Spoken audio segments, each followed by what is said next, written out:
Are you wondering how to be or if you will be successful after weight loss surgery? Trust me, mama, you are not alone. This is the #1 fear pre and post-op because no one wants to have weight loss surgery to regain weight or to have the procedure not work to begin with. Today, we are going to get into the successful tips, tricks, habits, and strategies that you will need in order for this surgery to work for you. Whether you've recently or not so recently undergone weight loss surgery or you're just thinking about it, this video is for you. No matter where you are in the process, these habits and strategies are designed to make your life happier and healthier. And if this is your first time tuning in, hi and welcome. I am Chelsea. I am on this journey alongside you. I will tell you a little bit more about my story in just a second.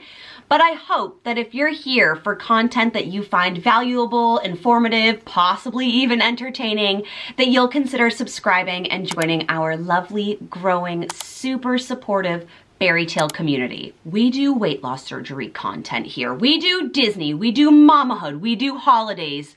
Basically, if you're looking for a little joy with some VSG or RNY sprinkled in, I'm your girl. I'm going to be a little bit bold and call myself a habit expert. I'm 4 years post-op VSG. If you didn't check out that video this summer, my Bariversary is in July, and I'm trying to use this channel, this YouTube platform, to share about the journey of weight loss surgery, its ups and downs, its honest and hard truths, the amazing benefits, because I think weight loss surgery, while common in the procedure, is actually not talked about that much societally. My goal is to normalize that. I have lost almost 100 pounds since my weight loss surgery, and I am still working toward that goal. I'm going to leave my weight loss surgery playlist here for you, and also as a card at the very end of this video in case you'd like to go back and watch this process from the tearful beginning. In order to be successful in this process, we need to acknowledge where we are in our mindset. Weight loss surgery is wildly transformative, both in your body, but also in your thoughts, in your emotions, in your feelings, and all of those things dictate our actions. Firstly, whether you believe you are going to be successful with weight loss surgery or not, you're right. We are a product of many things and many beliefs, but your mindset about your success or failure in this process is huge. You can see this in that first tearful video that I ever posted about my weight loss journey. Previous to that, I had been doing exclusively Disney and mamahood content, and I shared this first video to document kind of like a diary for myself, assuming that no one would watch it.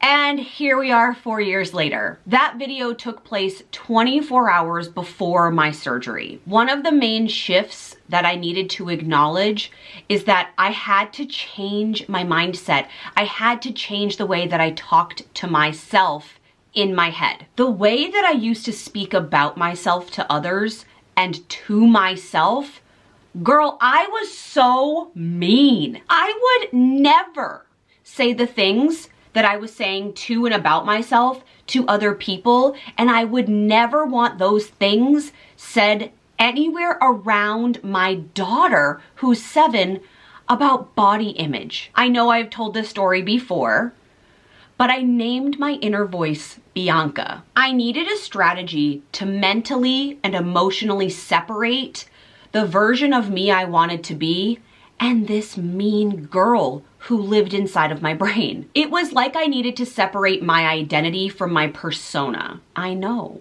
that makes me sound a little bit crazy, but I also know there are those of you who will resonate with that having a mean girl live in your head dictates how you feel about yourself and your levels of confidence and perceived failures or successes in whatever you do, weight loss surgery included. What you need to know is that girl, that voice is not you. She's not a representative of you. She is your inner fear trying to protect you and just doing it in the cruelest way possible. Through years of therapy, journaling, meditations, affirmation, I finally was able to quiet and harness Bianca. I started listening to her less.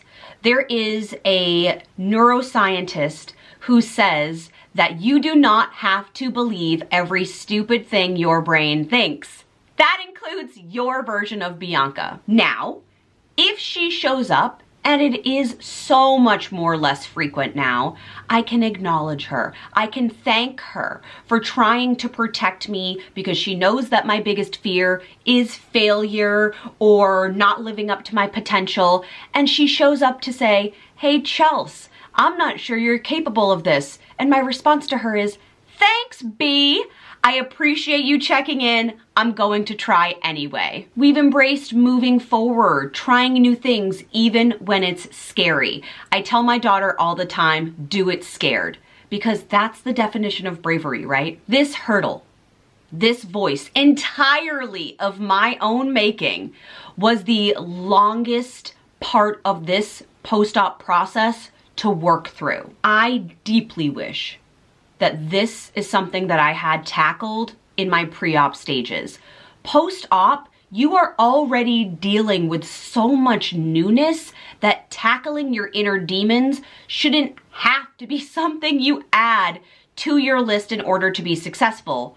But I didn't know that pre-op. I think no matter where you are in the journey, pre-op, freshly post-op, newly post-op within that 6 to 12 month window, or a veteran of being post-op, you have to tackle this in order to have long-term success. You have to reset your subconscious. You are going to lose the weight that you want to lose in a post-op world. But if you don't also align and shift your mindset, you will never feel successful no matter what your body looks like. Does that track? I would love to know in the comments if that makes sense to you, or if you have your own inner voice. If you do, will you name her and let me know what you name her in the comments below? I would love to feel less alone in that category. I am specifically filming this video to come out on October 1st. This was actually not a planned part of the October content. I had a video, a cruise video, ready to go, queued up to drop to you, and I wanted to come to you on October 1st specifically with these messages because these are the last 90 days of the year, and I think this is the time to make the shift. Pre or post-op, let's get your mindset under control for a happier, healthier you. I absolutely love October 1st. It's kind of like January 1st, but junior. It's wild that we are in the last quarter, the last 90 days of 2023. But this time of year, the change of that fresh, crisp season, I have finally embraced it. The holidays coming up, the outfits. I just love this time of year, and I think it's such a nice time to check in on your goals. I use these last 90 days of the year to like gain momentum for 2024 or whatever the next upcoming year is.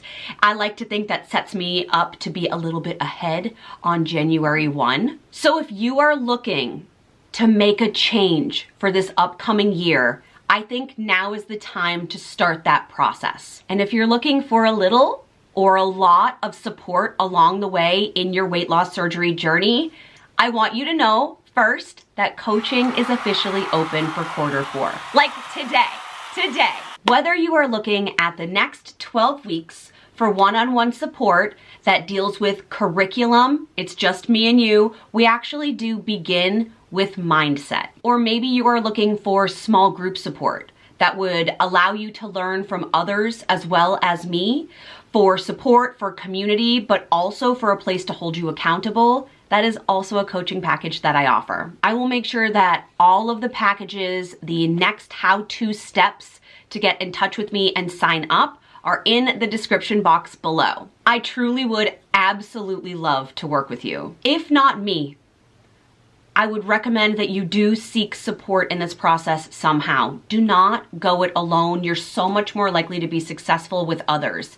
Seek out therapists, friends. You could look to your clinic to see what support systems exist there. Practice some self-grace and compassion, because setbacks are a part of this process just like they are of life. I hope you know how powerful your mindset can be in determining your success in this process. Now we move on to step 2.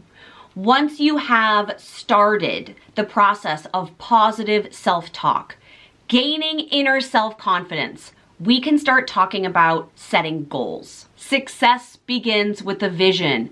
You need a target, something to aim at, to work toward. So we need to clearly establish what those look like. Before you have surgery, it's essential that you have clear goals. These should be achievable and realistic as well. The purpose of these is to keep you motivated during times that are especially frustrating, like a stall. If we worked together, or if you've been a client, you know that I am really big on the 5-year future you. It's one of my favorite activities to do for myself, but also together. We can do a little teaser here, and you are welcome to use these as journal prompts as well. I curated a really cute playlist to go with this process if you're a client. But let's start with some basic questions. Perhaps the most dangerous question is, what weight or size do you want to achieve? I don't think you need to pull a number out of thin air. I actually use a weight loss predictor tool. I will leave that little short video linked above as well. It's called MBSC, and it will give you 3-year predictions based on your current height and weight, your gender, as well as any comorbidities that you may have, to, based on data, provide a number for you for where you might be year 1, year 2, year 3 post-op. I think it's important to base that number in data because we're not trying to create body dysmorphia. The second question is, what is your ideal body image?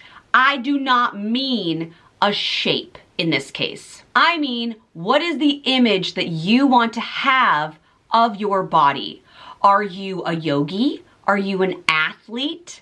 Are you a cute, busy mom on the go? Or is it that you just want to be simply healthy, perhaps off medication, pain-free? This vision informs where you go with your goals. And the third question to frame your goals: what health improvements do you want to see? These could relate to your blood sugar, your blood pressure, your heart rate, lowering your cholesterol, eliminating medication in your life. The goal of these questions is to guide you toward a clearer future and version of yourself as the goal to work toward. Success in weight loss surgery is not just about the number on the scale, but your overall well-being. So as you build those new habits, and I've done several videos on habits, both here on YouTube as well as on TikTok. If you want more to come, please let me know. I absolutely love talking about them, and I think they are crucial to success. But we also have to learn to break bad habits, and that's hard to do, especially alone. Habits that don't serve us, they need to go. These are things like binge eating, over caffeinating, too much alcohol, smoking, etc. Weight loss is a tool, and I know for the first year it feels like a magical one. But then when reality kicks in, if we haven't broken these habits, they are going to come back to sabotage us. Ideally, all of this work, the mindset, the habit breaking, the goal setting, this is all done pre-surgery. But if you're post-op and you haven't done these things, the time to start is now, yesterday. The best time to start is yesterday, which means the second best time to start is right now. I think the best way to break old habits is to fill their spot with something new.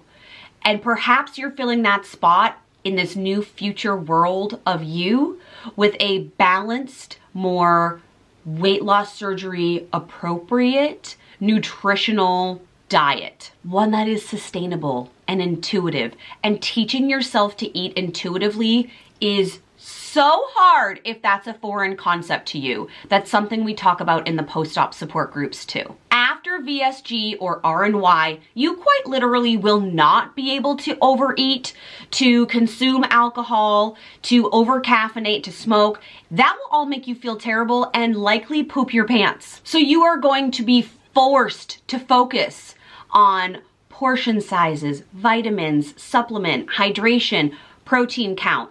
If that's brand spanking new to you the day that you wake up in the hospital with a fresh, tiny tummy, oh girl, I was that person. I was over caffeinating, I was drinking too much wine, I was binge eating until the very end. And then when I woke up with a new tummy and had to adjust to all of these new mindset shifts, plus only drink liquid for a week, I was a very unpleasant human to be around. One of the hardest shifts for me was with water. Staying hydrated will not only keep you fuller longer, especially in your head, because you're going to feel hungry but not be able to eat what you want, because that's head hunger, not tummy hunger.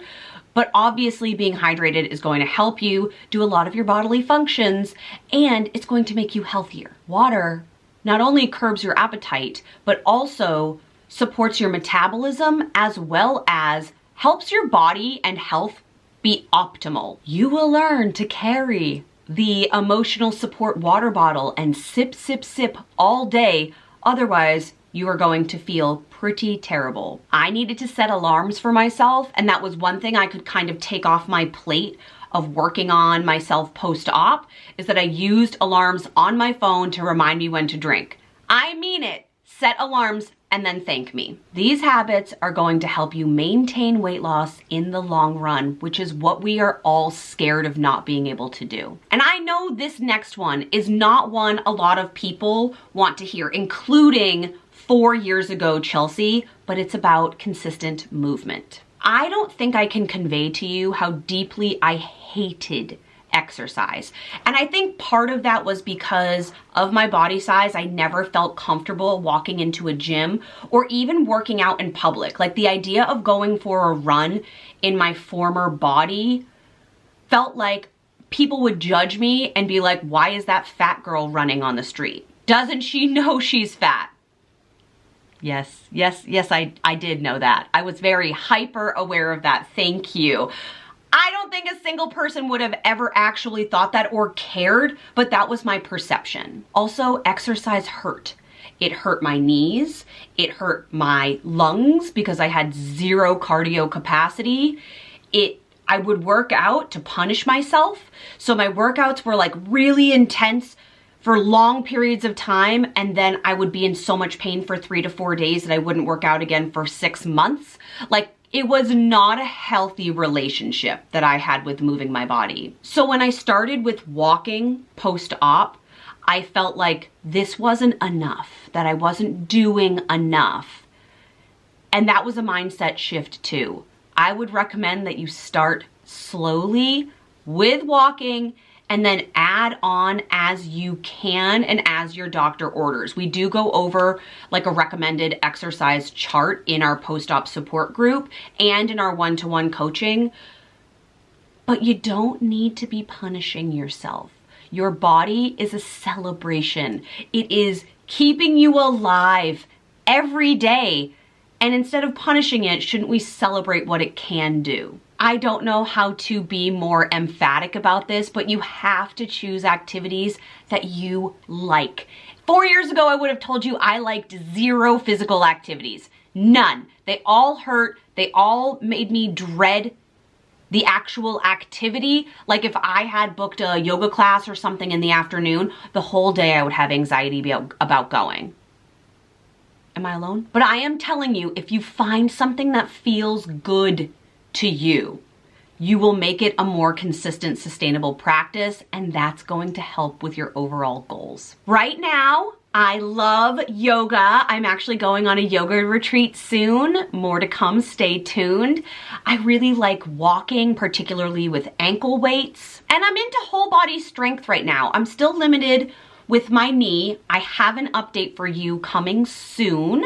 I am currently in physical therapy, so if you've been following that arthritis journey, so I'm limited in what I can do, and I felt like in the beginning that was a failure for me.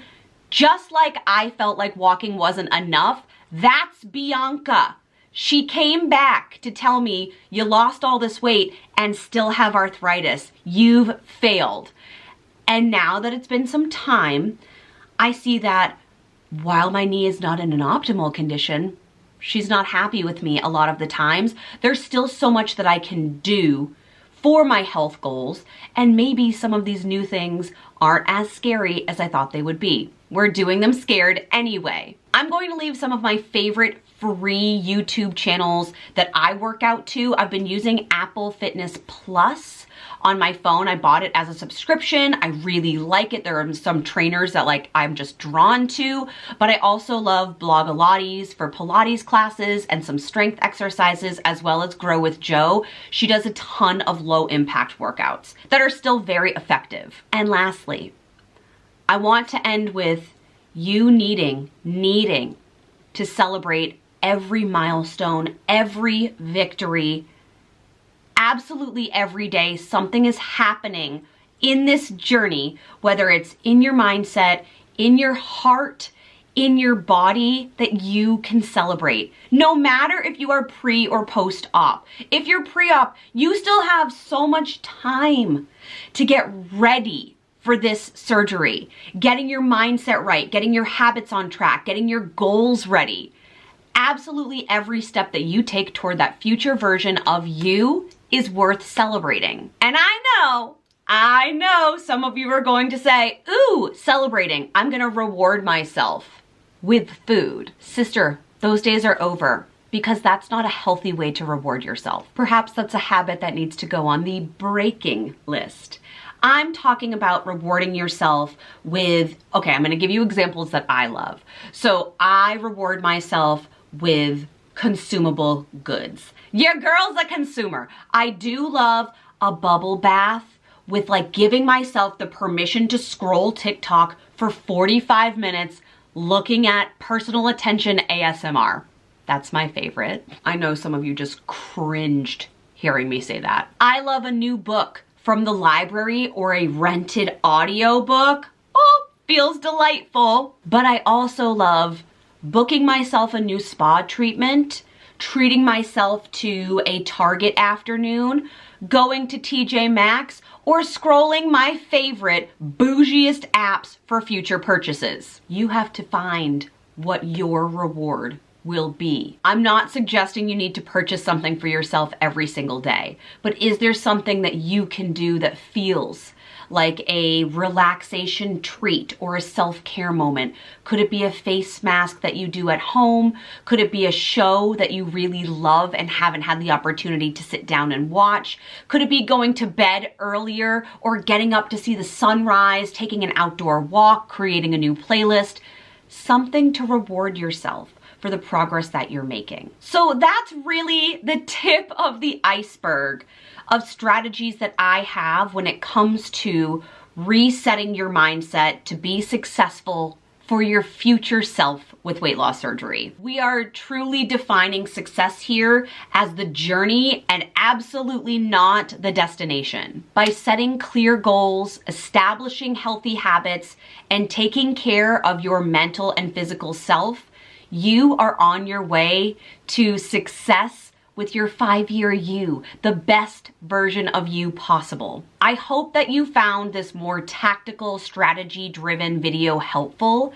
If you did, would you please give it a thumbs up? That really does help the YouTube algorithm to share this message with more than just our subscriber population. If you've hung around this far, remember, coaching is open as of today. All of the details are in the description box below. You've got this, mama friends. I am here for you every week, as well as this quarter. If you're interested in working with me more closely, I hope to hear from you. I love you. I hope you are having an absolute magical start to October. I will see you next week. Goodbye, friends.